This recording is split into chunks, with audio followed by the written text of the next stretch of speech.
Hello friends, good morning. നമ്മുടെ LITV സീരിയലിലേക്ക് എല്ലാവർക്കും സ്വാഗതം. അങ്ങനെ ജലജയും അതുപോലെ നവ്യയും കൂടി അവിടെ നിന്ന് നയനയുടെ മുന്നിൽ നന്നായിട്ടങ്ങ് സംസാരിച്ചു. ആ സമയം നയന ഇവർക്ക് പറഞ്ഞു കൊടുക്കാനുള്ളത് പറഞ്ഞു കൊടുത്തിട്ട് അങ്ങ് പോവുകയും ചെയ്തു. എന്നെ സ്വാധീനിക്കാൻ വേണ്ടി വന്നതാ അമ്മേ, നവ്യ ജലജയോട് പറയുമോ. ചന്തുമോളുടെ അച്ഛൻ അവളുടെ ഭർത്താവല്ല അഭിയാണെന്ന് അവൾ ഇപ്പോഴും തറപ്പിച്ച് പറയുകയാണെന്ന് നവ്യ പറയുമ്പം, ഓ അത് സ്ഥാപിക്കാനായിരിക്കും അവൾ ഇപ്പോൾ വന്നതല്ലേ എന്ന് ജലജ ചോദിച്ചു. അപ്പോൾ എന്താ അമ്മ, ഞാൻ പറഞ്ഞല്ലോ, അന്ന് വിവരം അറിഞ്ഞപ്പോൾ തന്നെ ഞാൻ DNA ടെസ്റ്റ് നടത്തിയതാ, അതും ഡേവിഡ് സാറിന് പരിചയമുള്ള ഒരാളെ കൊണ്ട്. അതിൻ്റെ സത്യം അന്ന് തന്നെ ഞാൻ തിരിച്ചറിഞ്ഞത്. അപ്പോൾ ജലത്തിൽ നിന്ന് ഇങ്ങനെ ചിരിക്കുവാണ്. DNA ടെസ്റ്റിലെ ചന്തുമോളുടെ അച്ഛൻ ആദർശ് തന്നെയാണ്, പിന്നെ ഇനി ആരെന്ത് പറഞ്ഞിട്ടും കാര്യമില്ല എന്ന് നവ്യ പറയുമ്പോൾ, എന്നിട്ട് നോക്കണേ മോളെ, എൻ്റെ മോനെ കുറ്റക്കാരനാക്കിയിട്ട് അവളുടെ ഭർത്താവിനെ വിശുദ്ധനാക്കാൻ നോക്കല്ലേ എന്ന് ചോദിച്ചു ജലജ. അല്ലെങ്കിൽ തന്നെ ആ ചന്തുവിനെ കണ്ടാൽ അറിയത്തില്ലേ അത് ആദർശിൻ്റെ കുട്ടിയാണെന്നുള്ളത്? എഴുതി വെച്ചിരിക്കാം, അവൻ അതേപടി പകർത്തി വെച്ചിരിക്കാം. അങ്ങനെയുള്ളപ്പോൾ തെറ്റ് ചെയ്ത ഭർത്താവിനെ വിമർശിക്കുന്നതിന് പകരം ആ തെറ്റ് എൻ്റെ മോൻ്റെ തലയിൽ കെട്ടിവെക്കാൻ നോക്കും അവൾ. ആരൊക്കെ എന്തൊക്കെ പറഞ്ഞാലും ശരി, സത്യങ്ങളെല്ലാം എനിക്ക് അറിയാം അമ്മയെന്ന് നവ്യ നേരം പറഞ്ഞു. അതുകൊണ്ട് ഇനി എന്നെ ആർക്കും തെറ്റിദ്ധരിപ്പിക്കാനൊന്നും പറ്റില്ല എന്നും പറഞ്ഞ് നവ്യ ഇങ്ങനെ നിൽക്കുന്നു. ജലജയാണെങ്കിൽ അതൊക്കെ ഭയങ്കര എന്താ ഗെയിമ പോലെ കണ്ടുകൊണ്ട് ഇങ്ങനെ അവിടെ നിൽക്കുക. നവ്യ പറഞ്ഞത് സത്യവും ജലജ തെറ്റിദ്ധരിച്ച് വെച്ചിരിക്കുന്നത് മറ്റൊരു സത്യവും. എന്തായാലും ആ സംഭവം കഴിഞ്ഞു. പിന്നെ നമ്മുടെ ദേവയാനി ബെഡ് വിരിച്ച് വൃത്തിയാക്കിക്കൊണ്ടിരിക്കുന്നു. നയന തൊട്ടരികിൽ നിൽപ്പുണ്ട്. അപ്പോൾ ഒരുപാട് നാളുകൾക്ക് ശേഷം മോളുടെ അച്ഛനും അമ്മയും നന്ദുമൊക്കെ ഇങ്ങോട്ടേക്ക് വരുന്നത്. അതുകൊണ്ട് അവർക്ക് കിടക്കാനുള്ള മുറിയൊക്കെ നന്നായിട്ട് തന്നെ ശരിയാക്കണമെന്ന് പറഞ്ഞു. അന്നേരം അതിൻ്റെ ഒന്നും ആവശ്യമില്ല അമ്മേ, ഞങ്ങളങ്ങനെ വലിയ പത്രാസിലൊന്നും ജീവിച്ചവരല്ല എന്ന് നയന പറഞ്ഞപ്പം, എന്നാൽ ഇന്ന് അനന്തപുരിയിലെ 2 മരുമക്കളുടെ അച്ഛനും അമ്മയും അനിയത്തിയാണ് വരുന്നത്, അപ്പോൾ കുറച്ച് പത്രാസൊക്കെ ആകാമെന്ന് പറഞ്ഞു ദേവയാനി. അപ്പോഴേക്കും ഇത് കണ്ടുകൊണ്ട് ജലജ അങ്ങോട്ടേക്ക് വരുന്നു. അടുത്ത കുത്തിത്തിരിപ്പിന് ഒരു ചിരിയൊക്കെ ചിരിച്ച് ഇങ്ങോട്ടേക്ക് കയറി വരിക. അപ്പോൾ അവർ രണ്ടുപേരും ഹാപ്പി ആയിട്ട് നിൽക്കുകയാണല്ലോ.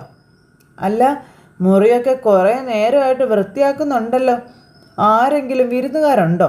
ആ ഉണ്ട്, മോളുടെ അച്ഛനും അമ്മയും നന്ദുവേ ഇങ്ങോട്ട് വരുന്നുണ്ട് ഉത്രാടത്തിന്. അത് കേട്ടപ്പോഴത്തേക്കും ജലജയ്ക്കൊക്കെ ഇഷ്ടപ്പെട്ടില്ല, പല്ലിറുമ പിടിച്ച് നിൽക്കുക. നന്ദുവും വരുന്നുണ്ടോ? ആ വരുന്നുണ്ടെന്ന് നയന പറഞ്ഞു. അല്ല, അവളുടെ വിവാഹമൊക്കെ ഫിക്സ് ചെയ്ത് വെച്ചിരിക്കല്ലേ, പിന്നെ അനിയുള്ള വീട്ടിലേക്ക് അവൾക്ക് വരേണ്ട കാര്യമുണ്ടോ എന്ന് ചോദിച്ചു. അന്നേരം എന്താ വന്നാൽ നിന്നെയൊക്കെ പേടിച്ചിട്ട് നന്ദു എന്താ മാറി നടക്കണോടിയെന്ന് ദേവയാനി ചോദിച്ചു. ഈ വീട്ടിലെ 2 മരുമക്കളുടെ അനിയത്തിയാണ് വരുന്നത്, അങ്ങനെയുള്ളപ്പോൾ ഇടയ്ക്കൊക്കെ അവളിവിടെ വന്ന് പോകേണ്ടതുവാ. പിന്നെ അത് ചില തെറ്റിദ്ധാരണകൾ ഉണ്ടാക്കുമല്ലോ എന്ന് കരുതിയ നന്ദു ഇവിടെ ചേച്ചിമാരെ പോലും കാണാൻ വരാത്തത്. അല്ല, ഈ ചേച്ചിമാരെന്ന് പറയുമ്പോൾ നവ്യേനെ അതിൽ നിന്ന് ഒഴിവാക്കുന്നതല്ലേ നല്ലത് എന്ന് ദേവയാനി ചോദിച്ചു. അവർ 2 ആളും കീരിയും പാമ്പും അല്ലേന്നും ചോദിച്ചു. എൻ്റെ അച്ഛനും അമ്മയും നന്ദുവും ചേച്ചിയെ കാണാനല്ല വരുന്നത്, അവരെ സ്നേഹിക്കുന്നവരെ കാണാനാണെന്ന് നയന അന്നേരം പറഞ്ഞു. അച്ഛനും അമ്മയാ കനകയും ഗോവിന്ദനെയും ഇങ്ങോട്ടേക്ക് ക്ഷണിച്ചിരിക്കുന്നത്. പിന്നെ നവീനും പറഞ്ഞു അവരോട് വരാൻ. ഓ എന്നാൽ പിന്നെ വന്നോട്ടെ, പക്ഷെ വന്നു കഴിഞ്ഞാലേ എന്നോട് വഴക്കിടാൻ വരരുതെന്ന് പറയണം കനകയോട്. അമ്മ ചിലപ്പോൾ വഴക്കിട്ടെന്ന് വരും, കാരണം അമ്മയ്ക്ക് ചില സത്യങ്ങളൊക്കെ അറിയാമെന്ന് പറഞ്ഞപ്പോഴത്തേക്കും ജലജ ഒന്ന് ഞെട്ടി. ചന്തുമോൾ അബിയുടെ കുഞ്ഞാണെന്ന് ഞങ്ങളെപ്പോലെ തന്നെ അറിഞ്ഞിട്ടാ അവരൊക്കെ വരുന്നത് എന്ന് പറയുമ്പോഴത്തേക്കും ജലജ ഞെട്ടി.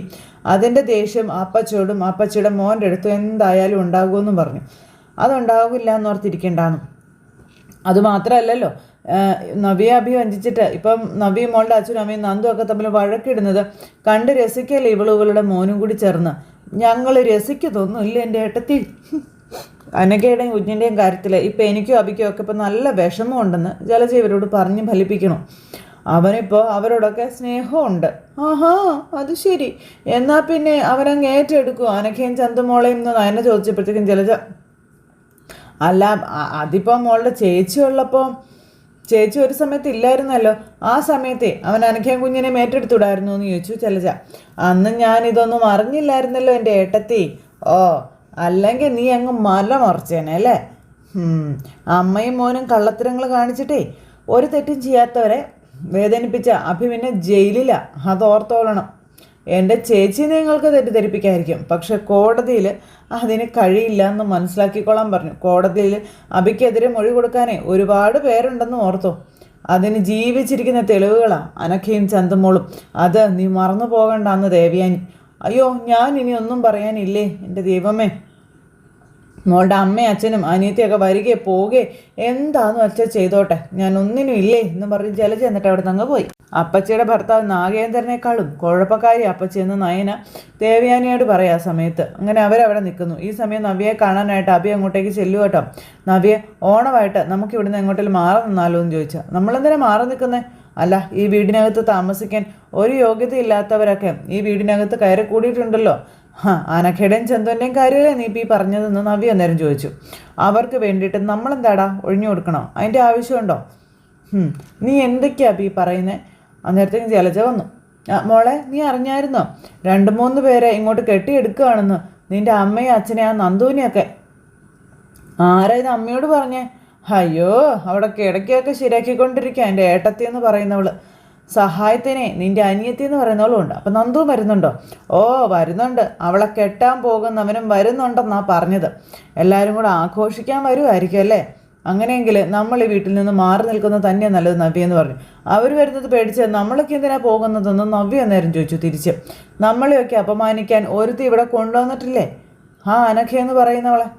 അവളെയും മോളെയും ഇവിടെ സ്ഥിരമായിട്ട് താമസിപ്പിക്കാനാണ് എല്ലാവരും നോക്കണത്. അവൾ ആദർശേട്ടൻ്റെ മുൻ കാമുകിയല്ലേ, അവൻ്റെ കുഞ്ഞല്ലേ ചന്തുമോള്. അപ്പോൾ പിന്നെ അവരിവിടെ വേണമെന്നായിരിക്കുമല്ലോ അവൻ്റെ ആഗ്രഹം. ഓ എന്ന് പറഞ്ഞ് നിൽക്കുക നവ്യ. നിൻ്റെ അമ്മയുടെ സ്വഭാവം നിനക്കറിയാലോ നവ്യ. അവൾ വന്നു കഴിഞ്ഞാൽ എനിക്ക് സ്വസ്ഥതയെന്ന് പറയുന്നത് തരില്ല. ഞാനുമായിട്ട് വഴക്കുണ്ടാക്കാൻ വേണ്ടി തന്നെയാണ് അവൾ ഇങ്ങോട്ടേക്ക് വരുന്നത്. അന്നേരം അവരമ്മ എന്തെങ്കിലും പറഞ്ഞു കഴിഞ്ഞാൽ അമ്മ അതിനുള്ള തക്കതായ മറുപടി അങ്ങ് കൊടുത്താൽ മതിയെന്ന് നവ്യ. ആ സമയത്ത് ഞാനും അമ്മയ്ക്കൊപ്പം നിന്നോളാം. എനിക്കിനി അവൾക്ക് നേരെ നിന്ന് സംസാരിക്കാനൊന്നും പറ്റില്ല മോളെ എന്ന് പറഞ്ഞപ്പോൾ അതെന്താ പറ്റാത്തതെന്ന് ചോദിച്ചു നവ്യയെ. അപ്പോഴത്തേക്കും ജലജയുടെ മിട്ടാട്ടം മുട്ടിപ്പോയി. അതുപോലെ തന്നെ അഭിയുടെയും. അങ്ങനെ ഇപ്പം തളയ്ക്കപ്പെട്ട അവസ്ഥയിലല്ലേ ഞാനെന്ന് ജലജ ചോദിക്കുകയാണ്. അതും പറഞ്ഞ് ജലജ അവിടെ നിന്ന് അങ്ങോട്ടേക്ക് പോയി. ജലജ പോയി കഴിഞ്ഞപ്പോൾ അതെന്താടാ നിൻ്റെ അമ്മ അങ്ങനെ പറഞ്ഞിട്ട് പോയതെന്ന് ചോദിച്ചു നവ്യ. എനിക്കറിയില്ല എന്ന് പറഞ്ഞു.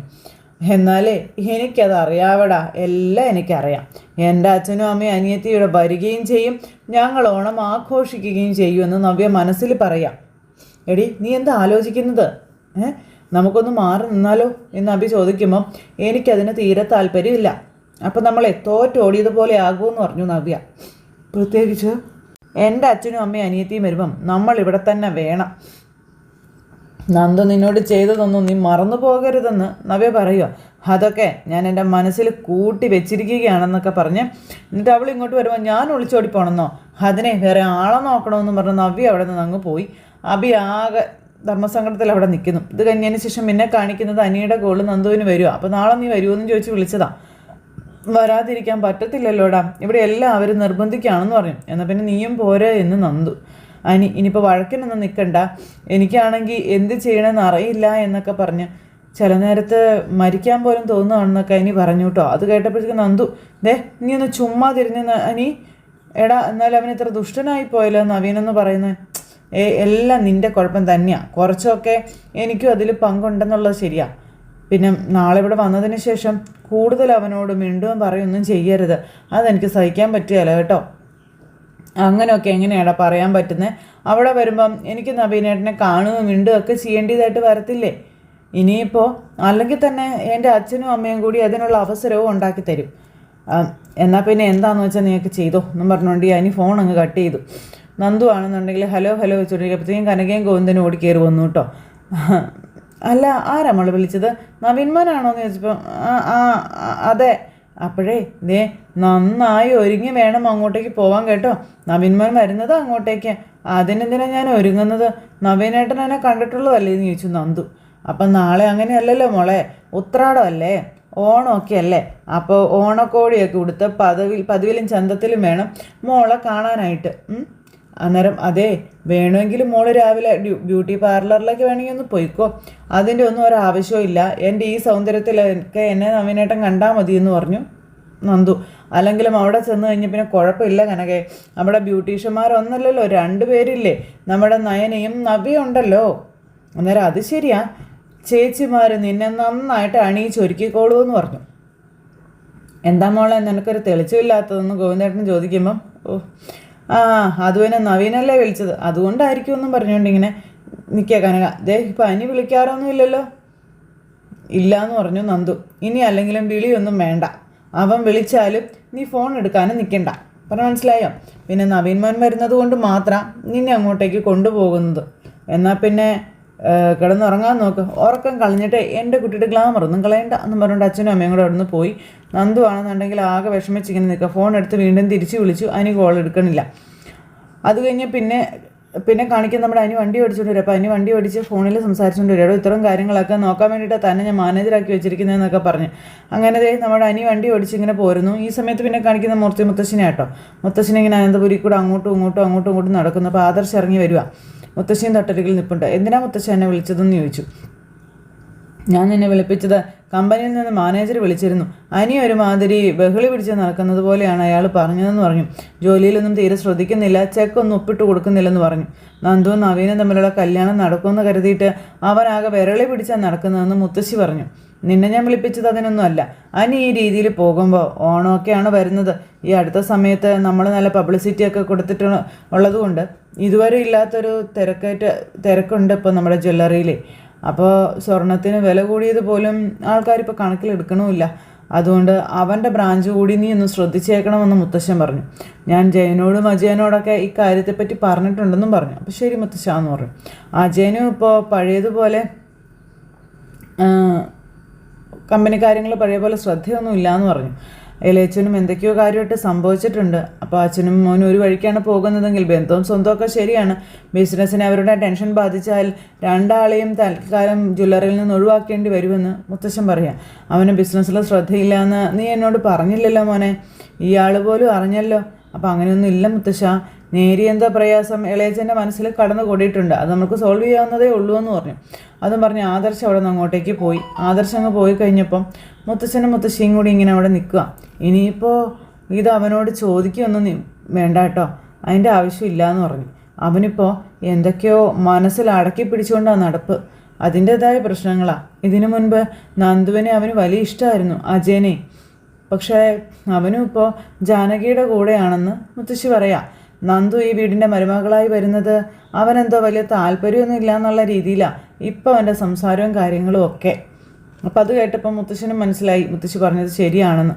അങ്ങനെ അവരതും സംസാരിച്ചുകൊണ്ട് നിൽക്കുമ്പോൾ പിന്നെ കാണിക്കുന്ന ആദർശം അനി ഉമ്മറത്തിരിക്കുന്നു. അപ്പോഴാണ് അനി അങ്ങോട്ടേക്ക് വരുന്നത്. അനി വന്ന് കയറിയപ്പോൾ തന്നെ എടാ നീ എന്താ ഇന്ന് മാനേജറോട് ഒരു കാര്യമില്ലാതെ ചൂടായതെന്ന് ചോദിച്ചു ആദർശ്. അതുപോലെ ഏത് നേരം എന്നെ വിളിച്ച് ഓരോരോ സംശയങ്ങൾ ചോദിച്ചുകൊണ്ടിരിക്കുക. അയാളുടെ പണി അയാൾക്ക് ചെയ്തുകൂടെയും ചോദിച്ചു. അപ്പോൾ അയാളുടെ പണിയൊക്കെ അയാൾ നന്നായിട്ട് തന്നെ ചെയ്യുന്നുണ്ട്. നീയാണ് നിൻ്റെ ജോലി ചെയ്യാത്തതെന്ന് പറഞ്ഞു ആദർശ്. അല്ല അനി എവിടെയാ ഈ കറങ്ങി നടക്കുന്നതെന്ന് ചോദിച്ചു നയന. ഞാൻ അങ്ങോട്ട് പോകുന്നൊന്നുമില്ല ഏട്ടത്തി. അപ്പോൾ പോകുന്നില്ലേ? എടാ നീ ജ്വല്ലറിയിൽ ഒഴിച്ച് ബാക്കി എല്ലായിടത്തും പോകുന്നുണ്ടല്ലോ. പിന്നെ ഇന്നിനി ഉത്രാടമായിട്ട് നീ എങ്ങും പോവണ്ടെന്ന് പറഞ്ഞു. ജ്വല്ലറിയിലെ കാര്യങ്ങളൊക്കെ നോക്കാൻ വേണ്ടി ഞാൻ ഏർപ്പാട് ചെയ്തിട്ടുണ്ടെന്നും ആദർശ് പറയാം. അതുപോലെ തന്നെ ഇന്ന് ഇവളുടെ അച്ഛനും അമ്മയും നന്ദും ഒക്കെ ഇങ്ങോട്ട് വരുന്നുണ്ട് എന്നും പറഞ്ഞു. അന്നേരം എനിക്ക് ഒരു തെളിച്ചുമില്ല. നവീനും ഇന്ന് വരുന്നുണ്ട് അനി എന്ന് നയന. ആ അതെ, അവൻ പ്രത്യേകം പറഞ്ഞതാ നന്ദുവിനെയും കൊണ്ട് വരണമെന്ന്. അതുകൊണ്ടാണ് ഇവളുടെ അച്ഛനും അമ്മയും അവളെയും കൂട്ടിക്കൊണ്ട് വരുന്നത് തന്നെ.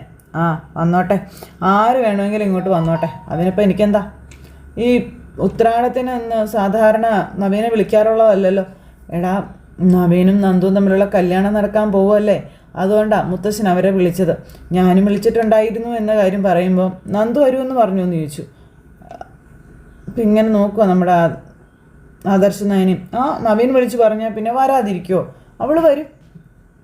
അപ്പോഴത്തേക്കും എനിക്കത് ഇഷ്ടപ്പെട്ടില്ല. അനി സങ്കടത്തോടു കൂടി അങ്ങ് കയറിപ്പോയി. അനി അങ്ങ് പോയപ്പം ഇവരുടെ ചിരിക്കുക.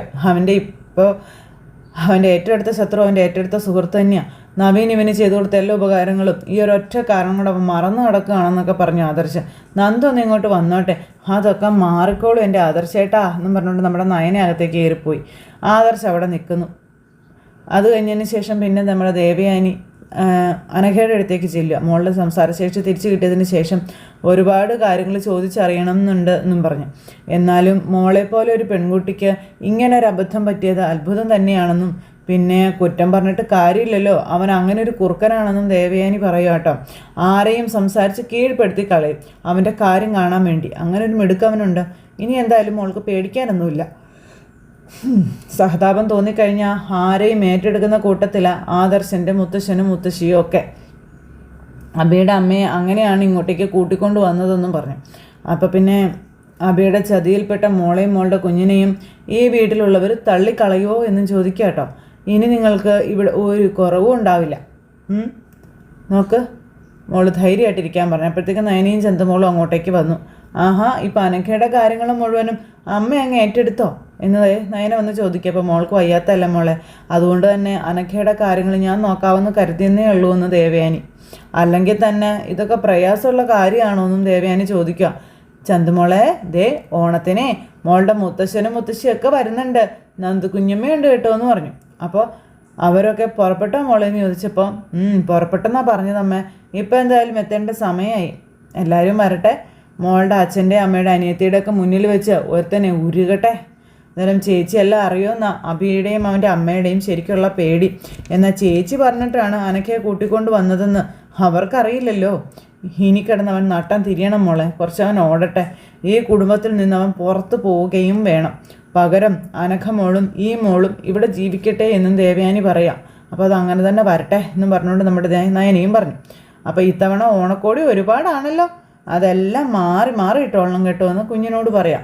കുളി കഴിഞ്ഞാൽ ഞങ്ങൾ അതൊക്കെ ഇടുമല്ലേ മോളെ എന്ന് നയന ചോദിക്കുക. അപ്പോഴത്തേക്ക് ഇതൊക്കെ കണ്ട് അനഘയ്ക്ക് കരച്ചിൽ വരുക. അനഘയാണെങ്കിൽ അവിടെ കരഞ്ഞുകൊണ്ട് അങ്ങനെ ഇരിക്കുവാണ്. ഇത് കഴിഞ്ഞു കനകയും ഗോവിന്ദനും അവരെല്ലാവരും കൂടെ വന്നു. അപ്പോൾ ഇവരെല്ലാവരും കൂടെ വന്നു ഇങ്ങനെ ഇറങ്ങുന്നു. കുറേ കാലമായി ഇങ്ങോട്ടേക്ക് ഒരുമിച്ച് വന്നിട്ട് എന്നിങ്ങനെ കനക അവരോട് പറയുമ്പോൾ നീ ഇടയ്ക്കെങ്കിലും വന്നിട്ടുണ്ട്.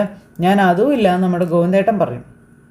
ഞാൻ പിന്നെ തീരെ വന്നിട്ടില്ല, അവസാനം ഇവിടേക്ക് വന്നത് അബിയെ അറസ്റ്റ് ചെയ്യാൻ വേണ്ടിയിട്ടാണെന്ന് നന്ദു പറയുന്നു. ഒരു ദിവസം ഒന്നുകൂടി നിൽക്കണ്ടായിരുന്നു, നാളെ തിരുവോണത്തിന് വന്ന് സദ്യ കഴിച്ച് പോയാൽ മതിയായിരുന്നു എന്ന് പറഞ്ഞപ്പം ആദർശിൻ്റെ മുത്തശ്ശൻ മാത്രമല്ലല്ലോ വിളിച്ചത്, നവീൻ മോനും വിളിച്ചില്ലേ, പിന്നെ എങ്ങനെയാണ് ഗോവിന്ദേട്ടാ നമ്മൾ വരാതിരിക്കുന്നത് എന്ന് ചോദിക്കുവാണ് കനക.